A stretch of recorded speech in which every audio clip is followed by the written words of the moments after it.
Welcome back to my channel GK pharma. ठीक है ना। आज हम लोग पढ़ने जा रहे थे पार्ट 2। ठीक है ना। जो हम अभी को फार्मास्यूटिक्स का वीडियो बनाया था 28 शॉर्ट क्वेश्चन, तो उसमें से हम लोग क्या करते हैं 15 क्वेश्चन पढ़ चुके थे। आज हम लोग बचा है जो 13 क्वेश्चन उसको पढ़ेंगे।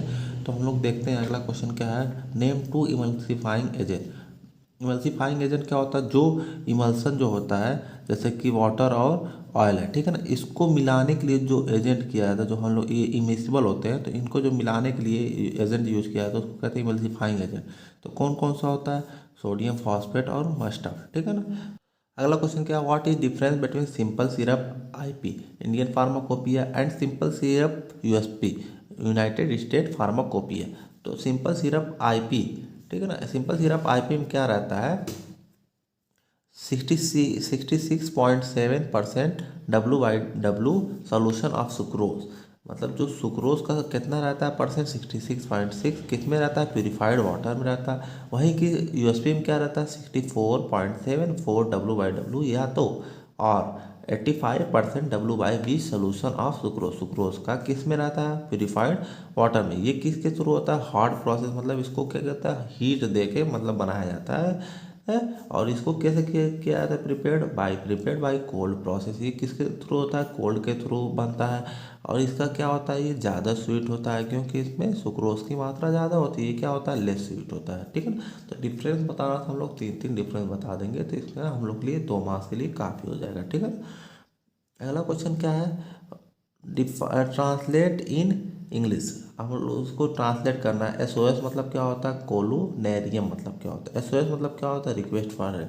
मतलब क्या हुआ, हम लोग कोई दवा खाए, हम लोग को डॉक्टर साहब कोई दवा दिए, बोले कि जब हम लोग को पेन हो या तो जब ज़रूरत पड़े तब खाया जाता है, उसको क्या कहते हैं? एसओएस। और कोलुनेरियम क्या होता है? Solution for application in knows. जैसे क्या होता है? नोज के लिए यूज़ किया जाता है। ये देखो ये क्या है? Colonel saline for nasal irritation. ठीक है ना। तो देखो ये किसके लिए यूज़ हो रहा है? देखो नोज के लिए यूज़ हो रहा है। ठीक है ना। तो ये ऐसा दिखता है, आप लोग इमेज में देख सकते हैं। ठीक है ना। अगला क्वेश्चन क्या है, give the example of therapeutic incompatibility. पहले जानते हैं थेरापेटिक इनकम्पेटिबिलिटी क्या होता है। थेरापेटिक क्या होता है? अनइंटेंशनल चेंज, मतलब बिना जाने हम लोग को क्या हो जाए change in pharmacodynamic and pharmacokinetic. Pharmacodynamic और फार्माकोकाइनेटिक क्या हो गया? एडीएमई जो होता है एब्जॉर्प्शन डिस्ट्रीब्यूशन एक्सक्रीशन एलिमिनेशन जो होता है, मेटाबॉलिज्म और एक्सक्रीशन, ये जो प्रोसेस होता है इसमें कोई चेंज हो जाए। ठीक है ना। जो ड्रग जाती है हम लोग का एब्जॉर्ब होती है, डिस्ट्रीब्यूटर मेटाबोलाइट एक्सक्रीज होती है। ठीक है ना। इसमें कोई चेंज हो जाए, या तो फार्माकोकाइनेटिक मतलब क्या हो गया, या तो जो हम लोग ड्रग खा रहे हैं उसका रिस्पांस में कोई चेंज आ जाए, रिजल्टिंग द यूज फ्रॉम जो हम लोग यूज़ कर रहे हैं मेडिसिन प्रोडक्ट का उसमें कोई चेंज आए अनइंटेंशनल बिना बिना जाने। ठीक है ना। उसको कहते हैं थेरापेटिक इनकम्पेटिबिलिटी। ठीक है ना। इसका एग्जांपल क्या है? जैसे क्या हो, ड्रग कंटेनिंग एमिनो एसिड, जो जिस ड्रग में एमिनो एसिड होते हैं उसको हम लोग किसके साथ नहीं ले सकते हैं कि मोनोथायोग्लिसरॉल ऑक्सीडेज इनहिबिटर के साथ नहीं ले सकते, क्योंकि अगर उसको हम लोग लेंगे तो क्या होगा, उसका जो रहेगा थेरापेट ये फार्माकोडायनेमिक और फार्माकोकाइनेटिक प्रॉपर्टी चेंज हो जाएगी, क्योंकि वो दोनों एक दूसरे के साथ इनकैपेबल नहीं, मतलब सही नहीं है। मतलब अगर दोनों को एक साथ लेंगे तो हम लोग को प्रॉब्लम कॉज कर सकता है। इसको कहेंगे थेरापेटिक इनकैपेबिलिटी। ठीक है ना।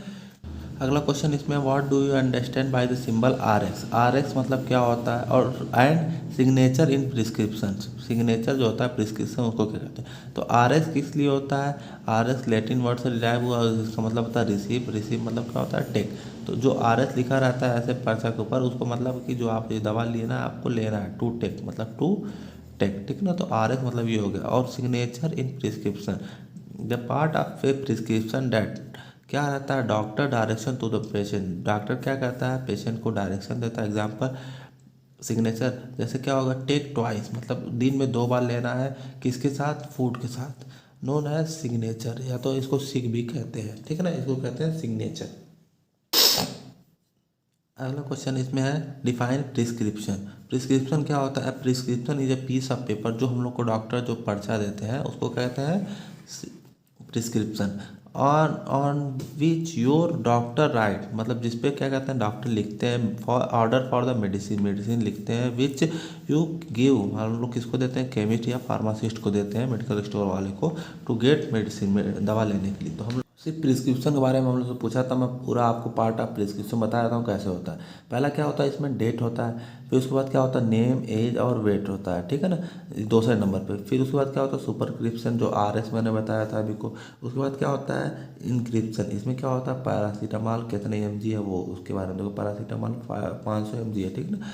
और सब्सक्रिप्शन में क्या होता है टैबलेट पैरासीटामॉल, इस टैबलेट लिखा रहेगा और कितना क्वांटिटी में लेना वो लिखा रहेगा। और ये सिग्नेचर क्या होता है BID, मतलब 2 टाइम, मतलब दिन में 2 बार लेना है BID, कितने दिन के लिए 5 दिन के लिए, ठीक है ना।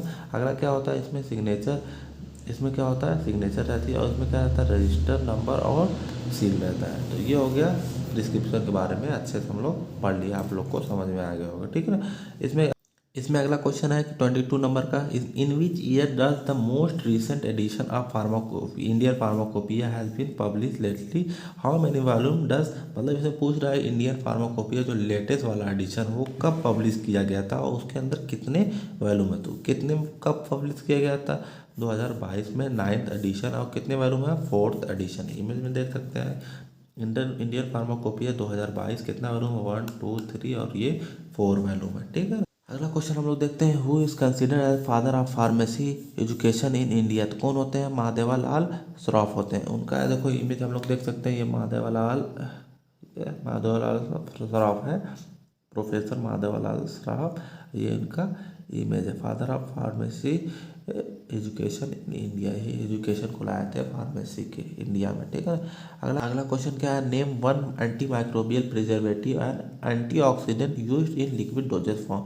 जो एंटी माइक्रोबियल होता है कि माइक्रोब से हम लोग को क्या करता है प्रिवेंट करता है, और एंटीऑक्सीडेंट क्या होता है ये भी हम लोग को जो दवा रहती है उसको बचाए रखता है, ठीक है ना। तो एंटी माइक्रोबियल कौन सा, सोडियम बेंजोएट, देख लो ऐसा सोडियम बेंजोएट होता है, देखो इसमें लिखा है ना anti microbial liquid doses form में सोडियम बेंजोएट सोल्यूशन, इसमें लिखा है ना, ठीक है ना। और एंटीऑक्सीडेंट क्या होता है थायोयूरिया होता है। अगला क्वेश्चन देखते हैं हम लोग, डिफाइन सस्पेंशन विथ एग्जाम्पल। तो हम लोग देखते हैं इसके इमेज के थ्रू, देखो क्या है एक सोल्यूशन है, ठीक है ना, एक लिक्विड है समझ लो, इसमें क्या है सॉलिड क्या है पूरा स्प्रेड है, पूरे लिक्विड में स्प्रेड है, पर ये क्या होंगे डिजॉल्व नहीं होंगे एक दूसरे के साथ, फिर कुछ देर बाद क्या बना लेंगे प्रेसिपिटेशन बना लेंगे, तो ये क्या होंगे हेट्रोजीनियस, मतलब क्या होगा 2 फेज है, एक फेज नहीं रहेगा, और क्या होंगे पूरे स्प्रेड रहेंगे पर ये क्या होंगे डिजॉल्व नहीं होंगे। तो small particle of solid spread through out the liquid without dissolve, मतलब डिजॉल्व नहीं होंगे। हेट्रोजीनियस मतलब क्या होगा 2 फेज इसमें रहेगा, ठीक है ना। 2 फेज होगा, एक क्या होगा डिस्पर्स फेज, मतलब इनसॉल्युबल सॉलिड, जो ये मैं बताया इनसॉल्युबल सॉलिड डिस्पर्स फेज, और क्या होगा डिस्पर्जन, ये जो सॉल्वेंट है ये सॉल्वेंट है उसको कहेंगे डिस्पर्जन मीडियम, ठीक है ना। इसका साइज रेंज कितना होता है, साइज रेंज होता है 0.5 से लेके 5 माइक्रोमीटर। एग्जाम्पल क्या है इसका, एग्जाम्पल पूछा था इसमें, तो एग्जाम्पल क्या है कार्बामाजिपान, ठीक है ना। देखो इसमें हम लोग देख सकते हैं एग्जाम्पल में कार्बामाजिपान ओरल सस्पेंशन USP, ठीक है ना।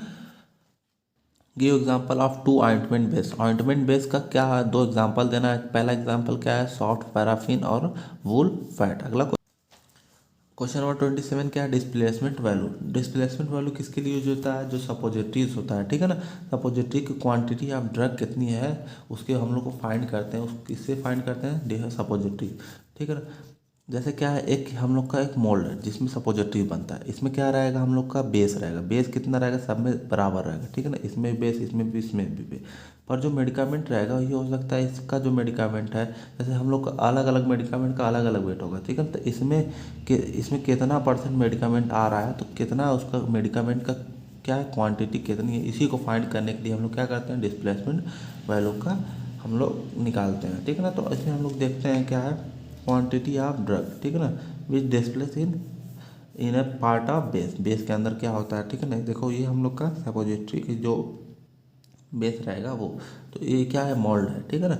बट द वेट जो रहेगा वो क्वेरी करेगा, क्योंकि वो जो मैंने बताया ना क्योंकि हर एक जो मेडिकामेंट रहेगा उसका वेट अलग अलग रहता है। पहले क्या करेंगे हम लोग प्रिपेयर करेंगे suppository uniform and accurate weight की, ठीक है ना। तो उसमें क्या फिर मिलाएंगे, फिर एडेड मेडिकामेंट, फिर जो डेंसिटी मेडिकामेंट की होगी मैं अलग अलग रहेगी, क्योंकि मैंने आपको बताया था अभी मेडिकामेंट की जो डेंसिटी रहेगी अलग अलग रहेगी, क्योंकि अलग अलग सबका वेट होता है। तो क्या हो जाएगा, वेट जो चेंज हो जाएगा। तो इसको फिर उसके बाद क्या करेंगे, displacement value calculated for of medicament for a particular base, मतलब एक बेस के लिए हम लोग पहले अभी फाइंड करते हैं। कैसे करेंगे, procedure for calculating displacement value, displacement value का प्रोसीजर कैसे होता है कैलकुलेट करने का, ठीक है ना।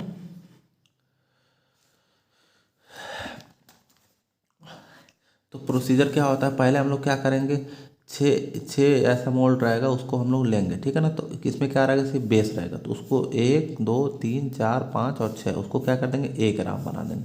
जैसे कि कौन सा बेस है, थियोब्रोमा ऑयल, ठीक है ना।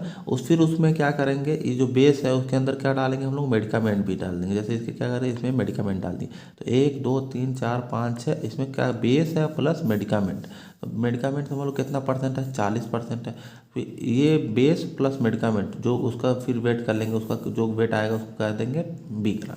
पहले इन इन छः का वेट करेंगे, उसको क्या करेंगे 1 ग्राम, जो ये वाला वेट है उसको कहेंगे 20 ग्राम। फिर क्या करेंगे, अमाउंट ऑफ बेस, इसको निकालने के लिए क्या करेंगे, पहले हम लोग का मेडिकामेंट कितना है, 40। तो अगर 100 में से 40 निकालोगे तो कितना बचेगा, 60 ही बचेगा ना। तो ये क्या होगा, अमाउंट ऑफ बेस। तो अमाउंट ऑफ बेस कितना है, हम लोग का अमाउंट ऑफ बेस कितना होगा, 60/100 इंटू 20। जो इसको कैलकुलेट करने के बाद जितना आएगा उसको क्या हम लोग नाम दे देंगे, C ग्राम। फिर अमाउंट ऑफ मेडिकामेंट कितना होगा, तो अमाउंट ऑफ मेडिकामेंट तो हम लोग को दिया है 40%, 40/100, ठीक है ना, और इंटू 20। तो इसको क्या कर देंगे हम लोग, D ग्राम। तो हम लोग इसको जब कैलकुलेट करेंगे D, फिर हम लोग का ये फार्मूला क्या होता है डिस्प्लेसमेंट वैल्यू का, D अपान, मतलब जो D की वैल्यू आई D रख देंगे अपान A-C। तो A का जो है वैल्यू है वो, और ये C, तो इसको हम लोग रखेंगे तो जो हम लोग की वैल्यू आएगी वही क्या हो जाएगी, डिस्प्लेसमेंट वैल्यू।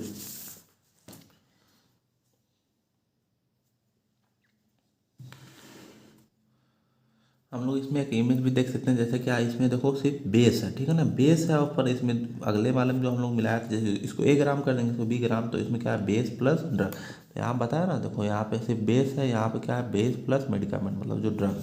तो यहाँ पे देखो बेस प्लस ड्रग जो है मेडिकामेंट, ठीक है ना, ये हो गया। फिर हम लोग अगला क्वेश्चन पढ़ते हैं। क्या अगला क्वेश्चन क्या है, name 2 evaluation parameter for of semi solid doses form. Semi solid doses form 2 parameter हम लोग को जानना है। तो क्या होता है सेमी सॉलिड डोजेस का, पहला जो होता है ड्रग कंटेंट होता है, ठीक है ना। ड्रग कंटेंट जो होता है मतलब देखो हम लोग का क्या है, या ये समझ लो क्या है, एक सेमी सॉलिड हम लोग का पेस्ट है या ऑइंटमेंट है, कोई भी सेमी सॉलिड प्रिपरेशन, उसको हम लोग क्या किए, हम लोग यहाँ पे लगाए, ठीक है ना।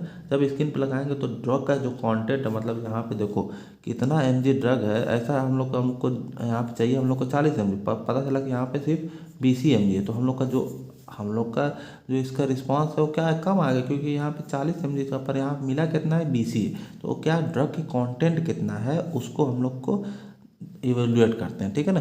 फिर उसके बाद क्या करते हैं, पेनिट्रेशन रेट। तो जो हम लोग को यहाँ पे ड्रग लगाए वो स्किन के अंदर कितना ड्रग जा पा रहा है उसको कहेंगे पेनिट्रेशन रेट। तो जैसे ये हम लोग का ये ड्रग है, ठीक है ना, ये क्या है, ये हम लोग की स्किन है, स्किन के अंदर कितना ये ड्रग पहुंच पा रहा है, ठीक है ना। यह हो सकता है इस समझ लो 40 है, पर ये पूरा पहुंच ही नहीं पाएगा, स्किन के अंदर पहुंच ही नहीं पाएगा, तो अपना एक्शन दिखा पाएगा। तो यहाँ पे हम लोग समझ लो कोई पेस्ट लगाया, ऑइंटमेंट लगाया, ये क्या होगा, कितना स्किन के अंदर जाके कितना स्किन के अंदर जा पा रहा है। फिर अगला क्या है, ड्रग एब्जॉर्प्शन रेट, मतलब जो ड्रग इसमें पहुंच गया, फिर इसमें ब्लड में जो ब्लड के अंदर पहुंच गया वो कितना जाके एब्जॉर्ब हो रहा है, वो क्या है, उसको ड्रग एब्जॉर्प्शन। तो इसमें हम लोग को दो दो पूछा था, मैं 3 बता दिया कि आप कोई भी दो इसमें से 2 पैरामीटर लिख दीजिएगा सेमी सॉलिड डोजेस फॉर्म।